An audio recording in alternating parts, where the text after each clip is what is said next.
This one was a mess. I actually got it for free. I'm not so sure free things are really worth it. Wait till the end and I'll give you my profit breakdown. I started by taking off the base. I had some veneer damage on the sides, so I decided I'm going to go ahead and take this front piece off, and I'm just going to go ahead and cut off the damage.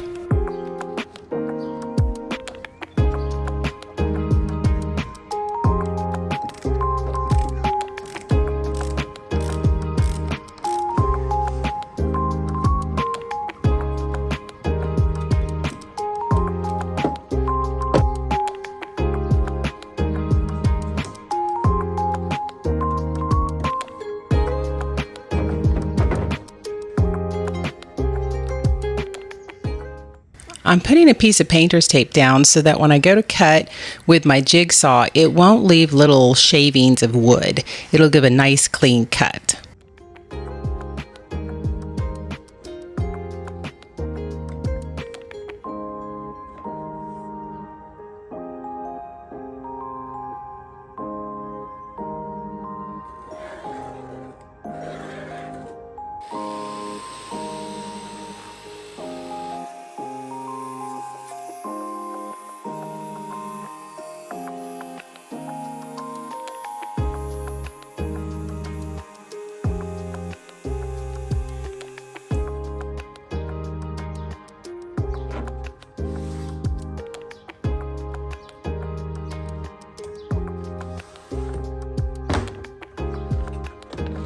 I'm going to use my straight edge to get a nice straight line, and then I'll cut again with my jigsaw on this side and just cut a nice straight line.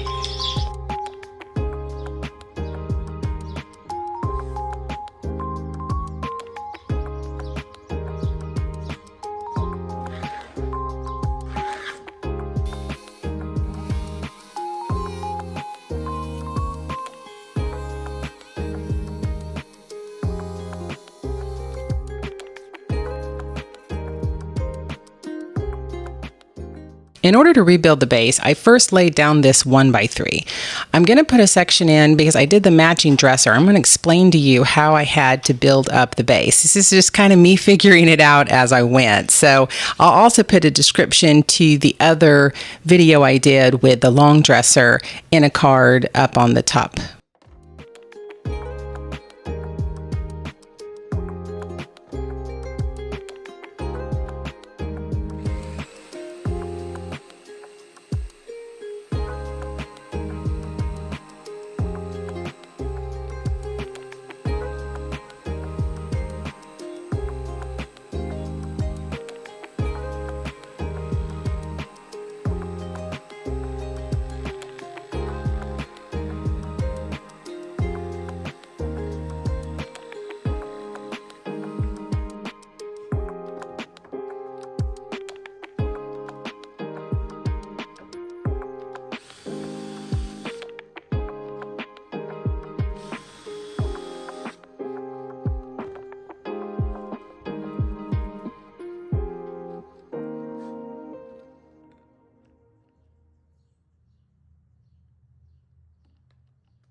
Okay, so here is the area I have cut off, and then I have, this is uneven from this side to this side. So what I've had to do is I've had to attach a 1x3 to this area and then shim it up so that it's level, because I needed to make sure that it was level from the top to the bottom so that it's not, you know, wobbling, and then that would also match this side. So because I have the 1x3 here, it obviously creates an open area here. Does that make sense? This is upside down. Let me turn this around. So when you look at it, you'd see the 1x3. So I'm going to cover all this up with some trim. So I'm just going to use some decorative trim. I have some 1" and then a decorative trim, and I'm just going to cut it and adhere it with a brad nailer.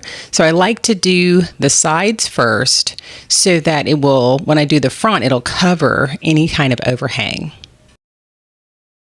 So now that I have the base rebuilt, I'm going to go ahead and add my legs. This is a really great kit that I found on Amazon. It comes with the legs, and then it comes with the drill bit to drill the holes, and it's a really great quality set. So I'll link it down in the description. But you're just going to mark where you want it. You drill your hole because you're going to try to set that little piece down in there, and that's what the leg screws into. So you just keep trying to see if it fits, and then you pre-drill your holes. It comes with all the screws you need. You just simply screw it in, and then you actually screw the leg in, and it's really easy to do. Now that the structural part is complete, I'm going to go ahead and move on to the body. I'm going to paint out the body in a couple of the drawers, and I'm going to try to salvage that top and maybe the top drawer and see if I can do a paint wash technique on those.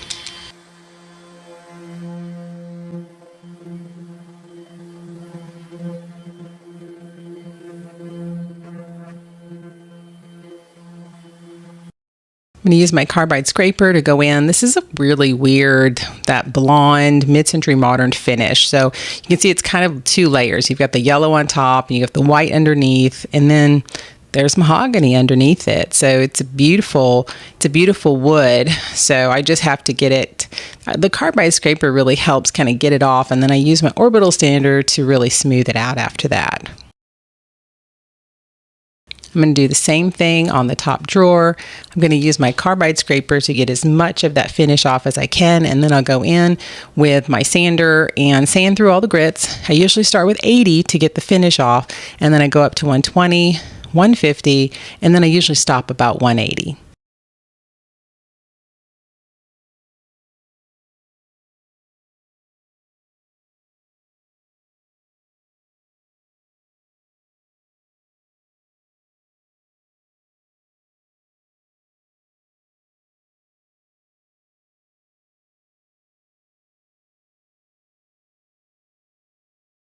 I did have to fill in a few imperfections on the side. You can see there with some Bondo just to smooth things out. And then I'm going to come in. This is Zinger's 123 primer. And I'm just going to go ahead and apply the primer. I'll do 2 coats just to make sure it's completely covered.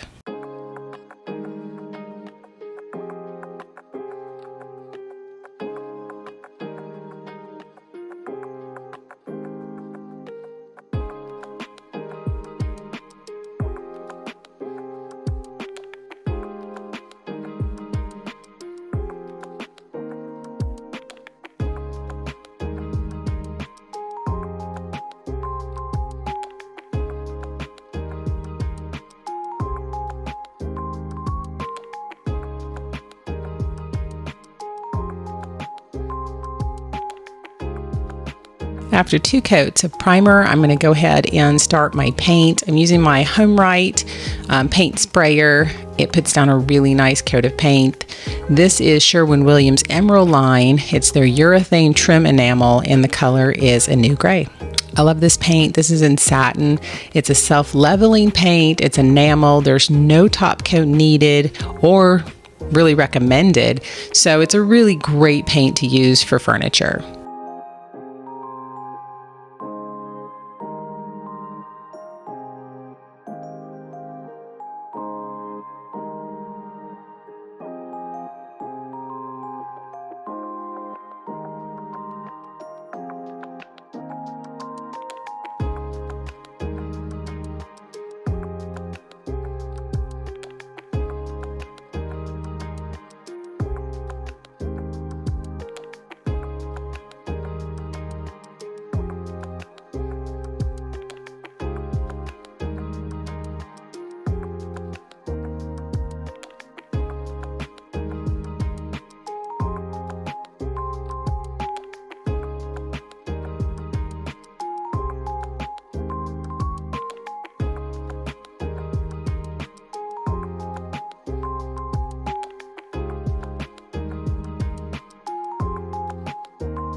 So for the top and for the top drawer, I'm going to try to do a paint wash. So I like to seal them first with a shellac. And so that makes sure that there's not penetrating down into the wood. I want to go ahead and seal it first, and then I'll do my paint washes on top of that. I'm going to start with a whitewash, and then I'm going to go on to a tan wash after that. For the first wash, I'm going to use the body color, which is the Anew Gray. So I like to water it down about a mixture of 4 to 1. So I'll put 4 parts of water to 1 part paint. And I just use a fan brush. This is Zebra's fan brush. I like the way it holds the paint. And I just simply go over the surface, let it set for a couple minutes, and then I just wipe it back. I like doing kind of the whitewash first, and then if there's some irregularities, which there were some irregularities in this particular piece. This one was pretty rough, and so I like to come back with a tan wash. And for the tan wash, I do Algonquin by Fusion Mineral Paint, and it just kind of blends everything in. You can see, you'll see at the end, it's not perfect, but sometimes pieces just need that extra blending out, and I think the tan wash provides that extra blending.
So let's take a look back at where we started this mid-century modern after a lot of work. Here's the final product. I did end up doing new hardware on the bottom. Of course, I added legs. I lined the drawers. I think it's a really soft piece. It turned out really good considering the original condition. I did get this for free, but by the time I added hardware, it was a lot of work. All the trim, rebuilding that base, all the money for the legs and the hardware. I sold it for $3.95. And so when you subtract all of my work, and if you subtract all of the amount of money that I spent on supplies, I definitely didn't make a profit on this one. So maybe if I combined it with my other one, so I sold the set for $9.95. And so I think if I combined both of those, I might have made a little bit of profit, but free doesn't always mean that you're going to make a lot of money. So tell me what you think.